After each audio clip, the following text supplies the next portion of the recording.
Dispatchers of Reddit, what calls have you taken on the non-emergency line that definitely was an emergency?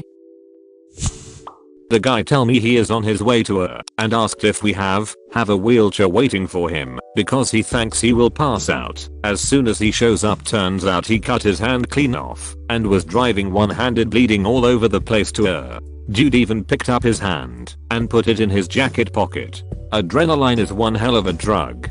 My neighbor was well known as a handyman and tough guy, and one day, while fixing a hole in his roof midday from a recent storm, he slipped and fell 2 stories, breaking both ankles and his right forearm. He hobbled himself to his van and drove himself to the hospital because no one was home. He said he didn't feel anything until he got to the ER and sat down. One of my instructors in H told us a story about how they were responding to a call where the patient was complaining about chest pain. For obvious reasons, he and the other EMTs were preparing for some sort of cardiac issue. They get to the scene just to find out that the patient's chest pain was due to the gunshot wound in his chest. This technically doesn't fit your criteria, since chest pain is also an emergency, but I figured it fit well enough. 911 What's your emergency? I have a weird pain in my chest and can't breathe. Sir, we got an ambulance on the way. Could you tell us what might have caused the pain? Are you maybe under a lot of stress? I don't really know. I guess I do feel a little stressed. I had a hard day at work. My front door needs fixing because someone came in and shot me in the chest with a shotgun. Excuse me, could you repeat that? I said that I'm stressed because I need to fix my front door. To be fair, I would also be pretty stressed by the situation. I mean, anyone could come in at any moment and they could be dangerous. This door needs to be fixed as soon as possible.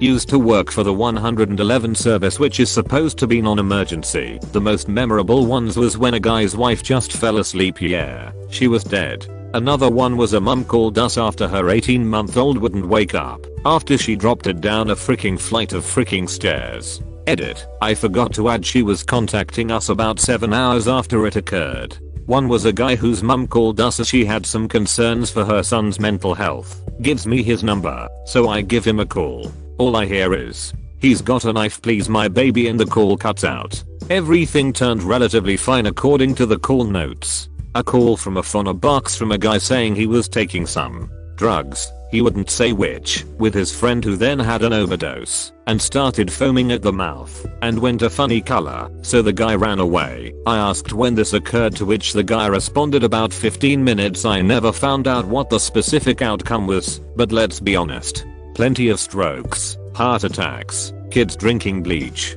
basically anything and everything you could imagine. You'd be calmly asking questions while frantically gesturing the universal phrase for, "Why the frick are you calling US?" I worked at NHS Direct for a bit. Usually it was the other way round, listening to nurses dealing with CATC ambulance calls for stub toes, but my favorite was a guy who rang up for advice on Boxing Day because his dad was having chest pain. I walked him through the algo, and it was classic heart attack symptoms. So I say, "Based on what you've said, I'd like to send an ambulance for your dad. Is that okay?" Guy just goes, "Yes, thank you." And something in the way he said it meant I could exactly picture the argument he'd been having.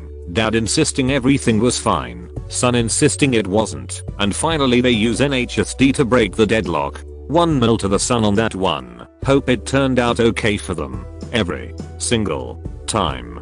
Don't worry, I'm not having a heart attack. Does it feel like a crushing or severe aching pain? I don't know, it's just a pain. How would you describe the pain? It feels like someone parked a burning aircraft on my chest. Okay, I'd like to arrange an ambulance. Ambulance? Isn't that a bit dramatic? Not a dispatcher, but got a call about a noise disturbance from a farm at the edge of city limits.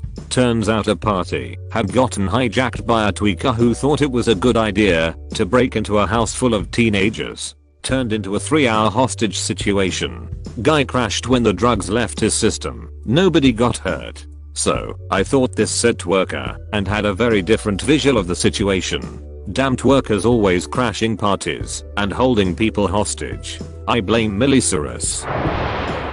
One time I called 3 right square bracket 11 because a guy had a handsaw and was cutting down a tree along the sidewalk of Clark Street in Chicago. The 3 right square bracket 11 operator said she was connecting me to 911 and I tried to say it wasn't a big deal. Just send someone when you can, etc. She interrupted. You're telling me that a man with saw is on Clark Street and showing signs of being nuts? Yup, 911 please. When I took calls for 101 UK non-emergency police line, I had a similar call. I didn't really know who to call, but there's a guy walking down the street with a big knife and he's just stabbing trees and stuff. He turned out to be autistic young man on his way back from fishing and was surprised and apologetic to hear that his behavior had caused alarm.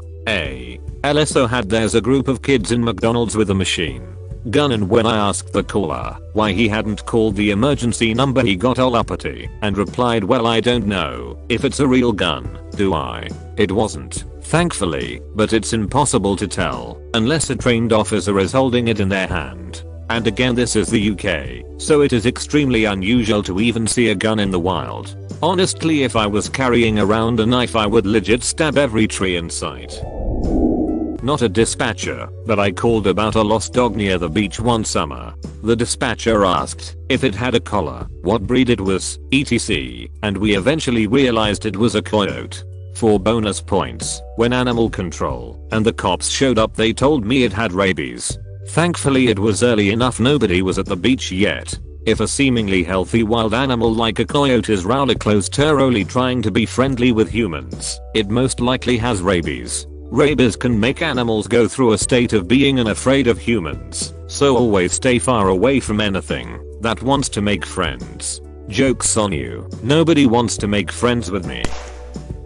I used to work for 111, which is a non-emergency medical line here in the UK. I once had a call from a carer for an elderly lady who was wheelchair bound and pretty much immobile. Upon taking the call, one of the first questions I ask is, can I possibly speak to the patient? Which is normally a quick yes or no. The carer hummed for a good couple of minutes before deciding no, I couldn't speak to the patient. Her reasoning? The patient couldn't breathe and was turning blue. I will take. Shouldn't be a carer for PS 500. Half the carers who phone up shouldn't be in that profession. The worst one was a lady who had a stroke and was immobile / couldn't speak, etc. When asked if she was doing her normal activities, the carer stated she had no daily activities. She literally did nothing but stare at a wall. Like pop on the TV for her, turn on the radio or an audio book. A friend and I were walking my dog past a local elementary school over winter break when we thought we heard a fire alarm ringing and faintly smelled smoke. We figured we were both just over imaginative since nobody was around or seemed to be concerned. An hour later, as we were walking back, we passed the elementary school again and the alarm and the smoke smell were still there. We decided to call the non-emergency line since nobody else in the surrounding neighborhood seemed to have noticed anything and we didn't want to look like teenagers pulling a prank. Operator answered and after we explained it to her she said, wait, you're telling me you think an elementary school has been on fire for the past hour and you didn't consider that an emergency? The fire was pretty small and there was no structural damage, but yeah, that was not a smart moment. I've never even told my mother that I'm one of the unnamed sources that alerted the authorities to a fire in a local elementary school. It is a secret my dog and I will take to our graves. Has your friend already taken the secret to their grave? 3 can keep a secret if one is a dog and the other is dead. Not a dispatcher but a paramedic. We got a call for a fall and the patient only needed help up. Per dispatch notes, reporting party said patient was breathing, conscious, and was at her normal mental status. We didn't run lights and sirens due to no apparent life threats and the relatively short distance, under 2 miles with light traffic. Get inside. Patient is having a full-blown stroke. She is unresponsive and was struggling to breathe. The wall right next to her head had a hole that busted through the drywall. Patient ended up having a hemorrhagic stroke and it was believed to have happened when she hit the wall. We took her home on hospice a few days later. Still annoys me to this day about the whole situation, but you live and you learn. However, there is not much we or the hospital could have done. Family honored her wishes and asked for comfort measures. I went to one fall where patient was reporting a sore knee and not much else. When we got there tuned out she had fallen 3 meters from a ladder while fixing her gutters the day before. Is pretty sure she blacked out for a while and her right knee/leg was at least twice the size of her left. Couldn't bend it at all to even attempt getting in a car and couldn't even see where her kneecap had gone. X-ray later revealed it was about 4 inches further around her leg than it should have been. Also turned out she had multiple breaks in her tibia and fibula. Cranial X-ray also revealed a skull fracture. She lived alone and was in no condition to drive herself to hospital, but wasn't sure it was serious enough to call an ambulance for.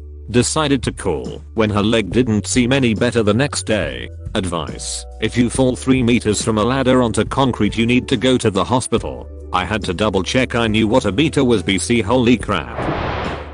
There are plenty of times that people call in underestimating the severity of the patient's symptoms, but what's more frustrating is when people call the non-emergency line and immediately demand an ambulance. It's like, you know what the emergency number is. If you think it's an emergency, call them, you dimwit. All the time.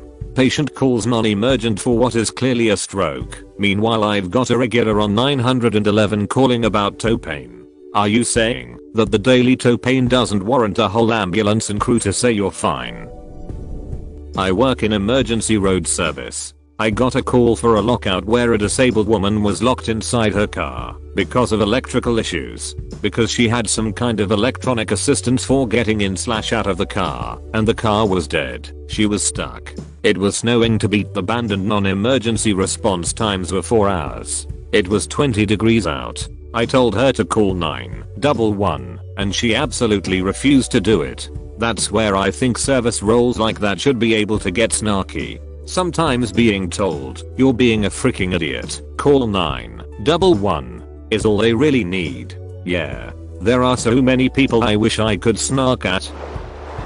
It's usually old people. It's not an emergency, but I fell 10 hours ago and have just now been able to crawl to the phone. Just need some help getting up. On and please. Don't have them using all their lights and sirens. I don't want to wake the neighbors or oh I'm just having chest pain and can't really breathe right. Just want someone to come check me out. Or my husband hasn't been able to have a bowel movement in a while and now he's having really bad stomach pains. They usually downplay things that can go really bad for them really fast. I think they feel embarrassed or like they don't want to be a nuisance. What's that last one about the stomach pains indicate? Well, if you haven't pooped in a week and you're having intense stomach pains could be impacted bowels.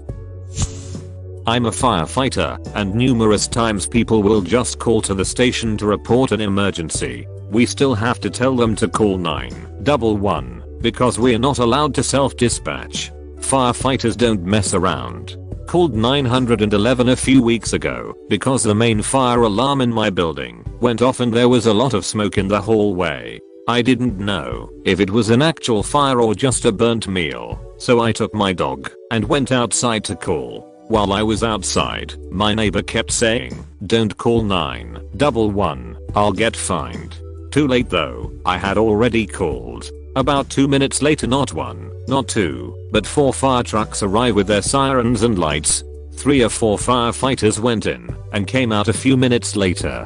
15 minutes later, only 2 trucks remained and the guys were just gossiping beside their trucks. My so went to one of them and asked if we can go in. We were about 6 people outside and the majority of the tenants remained indoors even during the fire alarm. May God help them if a real fire ever occurs. The firefighter says, of course, it was just smoke buildup in one of the apartments. Of course, my neighbor didn't want to get fined because he probably removed his fire detector in his apartment and opened his door to let the smoke out into the hallway instead of opening the window. I feel bad for my other neighbors though. Their cat ran away when they took him outside. Most of the time, if a building of a specific size has a call out, they will automatically dispatch X amount of fire trucks. I'm not sure what the formula is, but it's to ensure they can help get many people out as needed. So a bigger building would require more resources.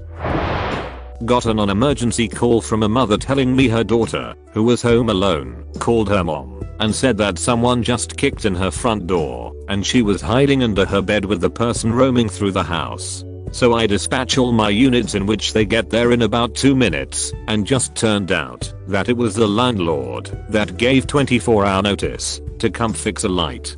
Definitely an emergency that turned out to be nothing. Mom should called 911 in that situation. Well, why the foo would a landlord kick in a door? Probably didn't, but maybe it sounded like banging to the kid when the landlord keyed in.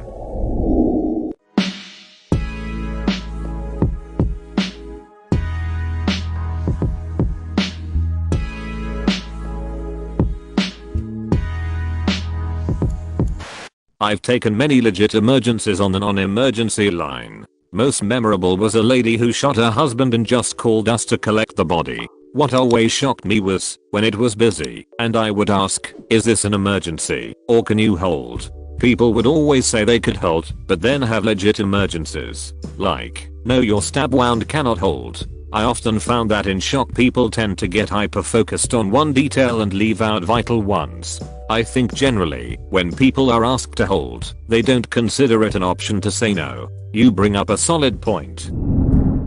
Actually a dispatcher. Entire company was BLS, so generally only non-emergencies. Caller called to say that a man was attacking a woman outside. What she meant to say was that the man had attached screwdrivers to a glove Wolverine style and was punching this woman in the face, leaving perfect circle holes all over her face. All for her purse at 5 in the morning. She survived. This is horrifying.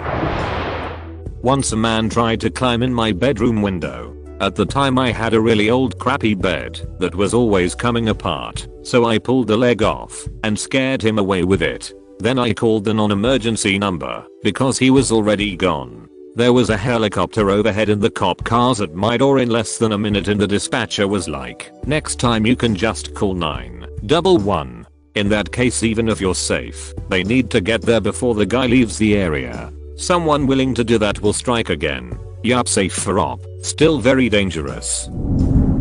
I'm a dispatcher. I've had someone call in a legit B&D on non-emergency. A lot of domestics, a few shots fired calls. Mostly, we deal with people who have called 911 for something that is 100% not emergent. 911, where is your emergency? Hi, my car was towed. Or I need to make a noise complaint. So if I hear gunshots outside my house, but I'm not sure the direction, should I be calling 911? Because this is a frequent occurrence where I live. Once or twice every couple of months. It never hurts to have the non-emergency number saved, so you can access it quickly. I think it depends on the shots fired. If you're in a rural area and gunshots are common, it doesn't seem as emergent. If you're in the middle of a city, or you heard yelling, or any other signs of distress, probably more serious.